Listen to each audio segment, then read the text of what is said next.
இந்த பீஸ பார்த்தீங்கன்னா தெரியும். நம்ம அளவுக்கு இது தைக்க முடியுமா? அப்படின்ற மாரி இருக்கும். அது எப்படி இருந்தாலும் பரவால்ல. நம்ம அளவுக்கு தைக்கலாம். வாங்க. அத எப்படி தைக்கலான்னு சொல்றேன் பாருங்க. லைனிங் பீஸ வச்சு நம்ம ரஃப்பா ஒரு தையல் போட்டுக்கலாம்.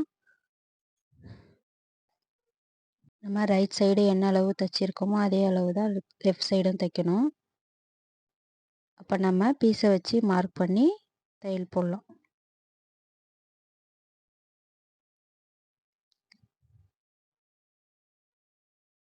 இந்த ப்ளவுஸ் பீஸில ஃப்ரண்ட் பகுதியில பீஸே குடுக்கல.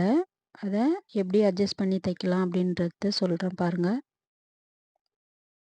பேக் சைடும் நமக்கு தேவையான அளவு இல்ல. ஃப்ரண்ட் சைடு எக்ஸ்ட்ரா பீஸே குடுக்கல.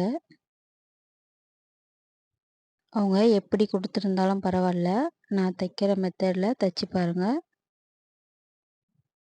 நம்ம எக்ஸ்ட்ரா பீஸ் எல்லாம் கட் பண்ணிட்டு, நாச்சு போட்டு திருப்பிக்கலாம். பேக் சைடு, ஃப்ரண்ட் சைடு எந்த வளைவு பகுதி வந்தாலும் ரொம்ப பொறுமையா தையல் போடுங்க.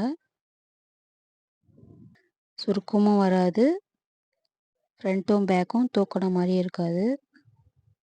அவங்க குடுத்த அளவுக்கு தைச்சா நமக்கு சரியா இருக்காது. அப்ப நம்ம அளவுக்கு தான் தச்சிருக்கோம். லைனிங்க திருப்பி தையல் போட்டுக்கலாம். உங்களுக்கு பார்த்தாலே தெரியும். ஃப்ரண்ட் பகுதியில டிசைன் எங்க இருக்கு, நம்ம அளவு எங்க இருக்கு அப்படின்னு. அதெல்லாம் பார்க்க தேவையில்ல. நம்ம அளவுக்கு தைச்சா போதும். மீதி இருக்க லைனிங் கிளாத்தும், மெயின் கிளாத்தும் ஒண்ணா வச்சு நம்ம தையல் போட்டுக்கலாம். தையல் போட்டுட்டு எக்ஸ்ட்ரா பீஸ் எல்லாம் நம்ம கட் பண்ணிக்கலாம். தையல் போடும்போது சுருக்கம் வராத மாரி தையல் போடுங்க. ஃப்ரண்ட் பகுதியில அவங்க பீஸே குடுக்கல. நம்ம எக்ஸ்ட்ரா பீஸ் வச்சு ஜாயின் பண்ணி தச்சிருக்கோம்.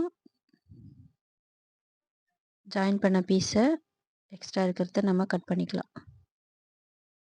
இந்த பீஸு ஃப்ரண்ட் பகுதியில ரைட் சைடு வரும். இந்த எக்ஸ்ட்ரா இருக்க பீஸ்ல நம்ம லேஸ் வச்சுக்கலாம்.